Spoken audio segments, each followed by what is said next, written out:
Boa tarde, pessoal. Boa tarde para todos. Eu não sei enxergar, eu não enxergo muito sem o meu óculos, mas, bom, eu estou aqui no meu quarto do Reiki, onde tem meu altar, né? Aqui é a cama do Reiki, que eu atendo as pessoas. Inclusive é uma coisa que eu vou divulgar mais esse ano, né? Que é a questão do Reiki. Vou falando aos poucos. Mas o que eu quero falar hoje é sobre um tema que é a espiritualidade na prática. A espiritualidade é uma prática diária. Você não deixa de estar ligado ao teu espiritual. E quando eu falo espiritualidade, eu não estou falando de religião. Aliás, espiritualidade não tem nada a ver com religião. Espiritualidade está ligada ao autoconhecimento, à busca, à sua busca para você encontrar as respostas que estão dentro de você. Isso é um caminho que você trilha, é um caminho que você escolhe trilhar, sobretudo na sua vida, sobre qualquer situação, qualquer assunto. Porque veja bem, nós somos criados e criadas, principalmente as mulheres, para não entender, para não se conhecer, para não falar, para não reclamar, para aceitar tudo calado, como se fosse soldadinhos de chumbo, aqueles que acreditam que tem um líder e que acreditam que aquele líder vai comandar a sua vida, o seu gosto, suas opções. Isso é tudo, né, minha gente, na vida de todo mundo. E com isso, a gente desaprendeu a olhar para si, a se ouvir, entrar em silêncio consigo mesma para poder se ouvir. Mas esse é um papo longo. Então, quando você está no seu despertar divino, do divino que te habita, porque Deus ele está dentro, ele não está fora, conforme foi plantado através das religiões ao longo do tempo, ao longo de muito silenciamentos, né? Principalmente voltado para as mulheres. E hoje, por acaso, vou contar, porque é a série sobre espiritualidade na prática, porque a espiritualidade tem alguns momentos no seu despertar que você desperta através dos livros, através da cultura, através da arte, conforme aconteceu comigo, mas também através de práticas e ferramentas que você usa para o teu autoconhecimento, né? E eu usei muitas ferramentas para eu me conhecer, para eu tirar toda aquela casca, tudo aquilo que estava em volta. Peraí, só um minutinho, gente, só um minutinho. Retomando. Então, gente, eu tive que atender o rapaz ali, ó, sobre a internet. Então, nós, como eu estava falando, que é a espiritualidade na prática, ela no dia a dia, né? E aqui onde eu moro está faltando água. Então, como tá faltando água, eu acordei sem água. E aí eu pensei, bom, não vai dar para eu fazer comida em casa, eu fui pedir uma quentinha. E aí, nas opções do restaurante, eu não falei sobre o restaurante, qual é, porque a minha intenção não é prejudicar ninguém, eu não quero prejudicar ninguém. Mas isso é um alerta, né? Que o ano só está começando e a gente ficar aceitando coisas assim pode parecer bobagem, mas não é. Daqui a pouco a gente está aceitando tudo. Então, desde o começo do ano, a gente já tem que cortar essas coisas.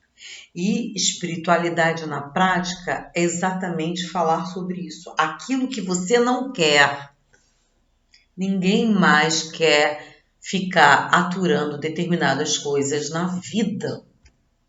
A vida não é mais para você aceitar o que você não quer. Você tem que aceitar o que você quer. Porque primeiro, quando você aceita o que você não quer, você está agredindo a tua criança interior. Você está agredindo a tua alma.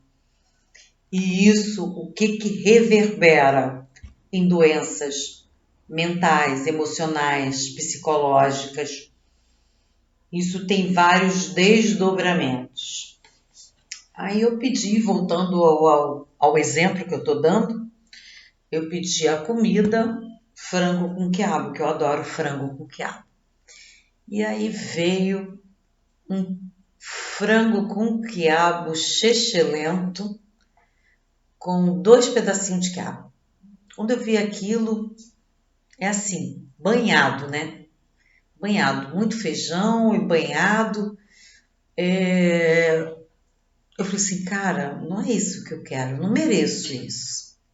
Eu pensei, eu não mereço isso. Até porque quando eu fazia comida, eu trabalhei mais de 25 anos com alimentação, eu não fazia as coisas de qualquer jeito para o meu cliente. Podia acontecer erros, podia, mas pode acontecer os erros, né? Mas a pessoa tem que rever o que está montando ali, né? Aquelas quentinhas, tem que ter um supervisionamento, entendeu? E aí eu abri o celular, o WhatsApp e fiz uma reclamação com eles, porque eu já havia pedido nesse restaurante há um tempo atrás e aconteceu isso umas 2 vezes. Eu reclamei e ninguém nunca fez nada. Dessa vez não, eles mandaram uma outra quentinha só com frango com quiabo. Eu achei legal, achei uma atitude boa. Aí eu resolvi escrever sobre isso. E aí eu lembrei da minha mãe, da minha avó, né? Uma mulher que teve 15 filhos, uma mulher batalhadora, guerreira, a minha mãe, sabe? E eu lembrei da época que iam as pessoas na minha casa quando eu era pequena e só homens e uma galera, só homens para conversar com meu pai e meu pai botava a gente para correr. Para você ver o grau do machismo. A gente não podia ficar na sala ouvindo o que eles estavam conversando, porque só era entre homens. Só que isso funcionava com a gente, que era criança. E com a minha mãe, não. Minha mãe estava na cozinha, quando ela começava a ouvir as barbáries, os, os comentários machistas, homofóbicos, misóginos, sabe, preconceituosos, a minha mãe saía com as garras dela afiada da cozinha e colocava a boca no trombone, entendeu? Ela impunha ali a presença dela de mulher. E tudo isso eu ouvia e via pelo buraco da fechadura do meu quarto. Com isso eu aprendi com a minha mãe a me posicionar. Eu aprendi que as mulheres teriam que brigar por causa disso. Então meu texto foi assim nos stories do Instagram, do WhatsApp, desculpa, mas eu compartilhei no Instagram e no Facebook, mas não sai total, e por isso que eu resolvi fazer esse vídeo para vocês entenderem.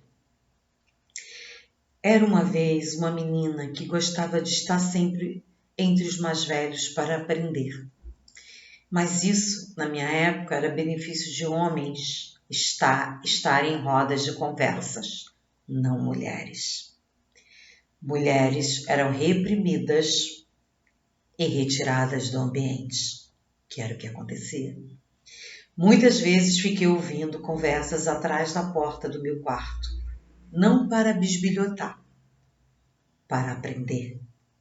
E muitas vezes vi e ouvi através do buraco da fechadura da porta minha mãe saindo da cozinha para enfrentar, com suas garras afiadas, conversas machistas, misóginas e homofóbicas. Aprendi com ela a enfrentar as dificuldades do dia a dia. Pode parecer simples, mas não é. Hoje, por falta d'água, na minha casa pedi comida. Eu amo frango com quiabo. Quando veio,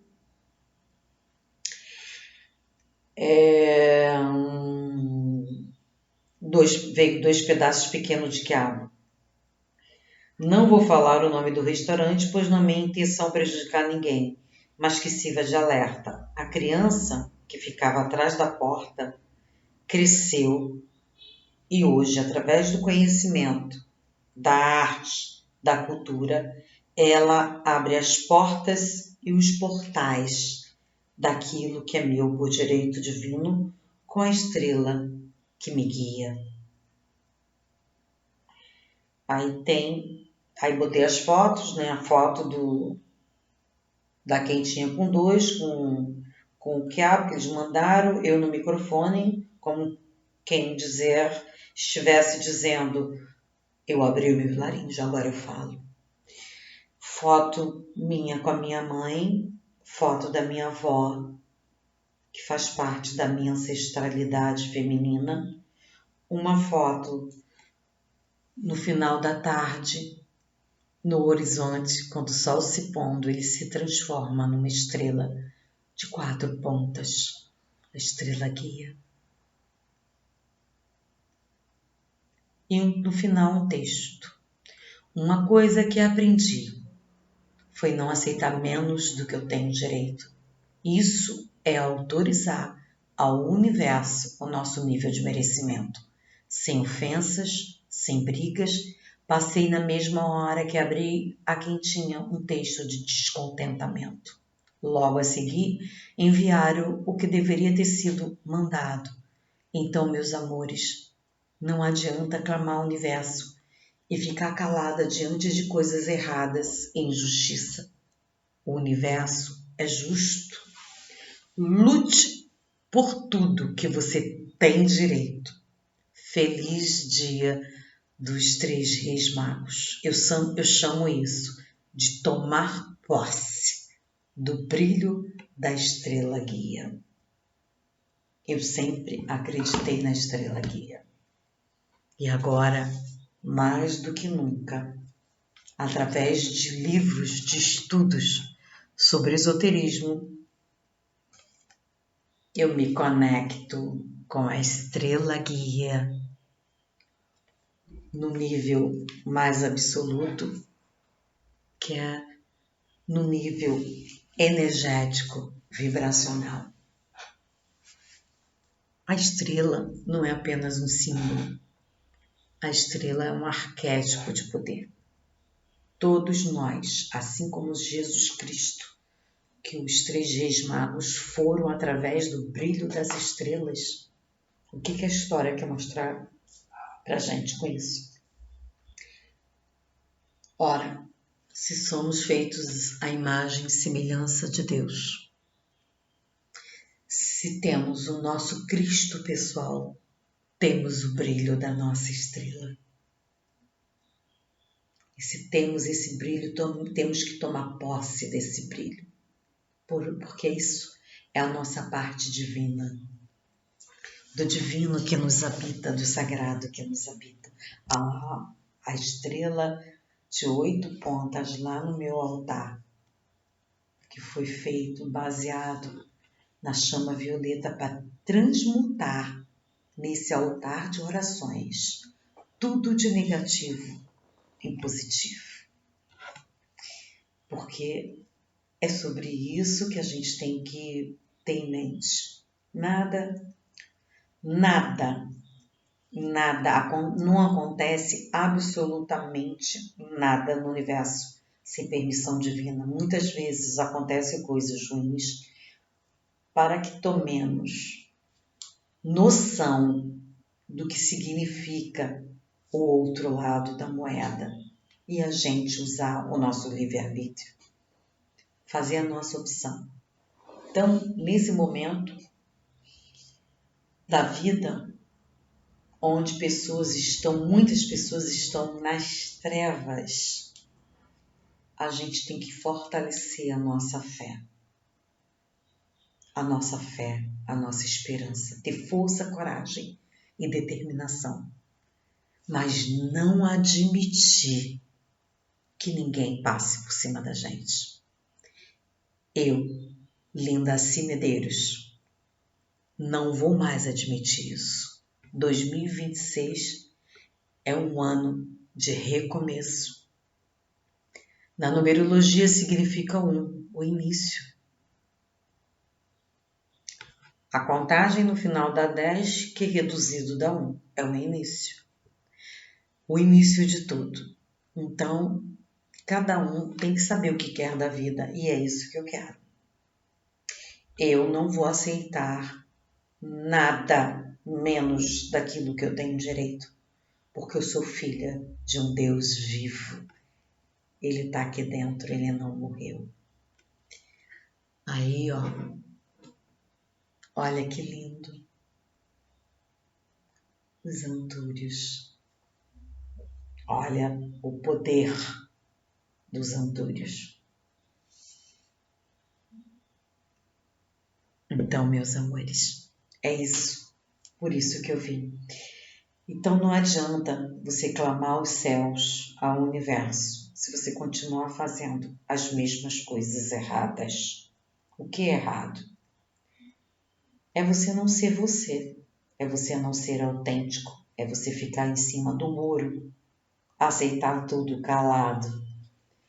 Brigar é uma coisa, mas lutar pelos nossos direitos é outra coisa. Você não precisa de violência para isso. Você precisa se posicionar. Principalmente mulheres. Mulheres. É isso. Namastê. Shalom. Amém. Axé. Gratidão. Um beijo no coração de vocês. Bye, bye. Tchau, tchau.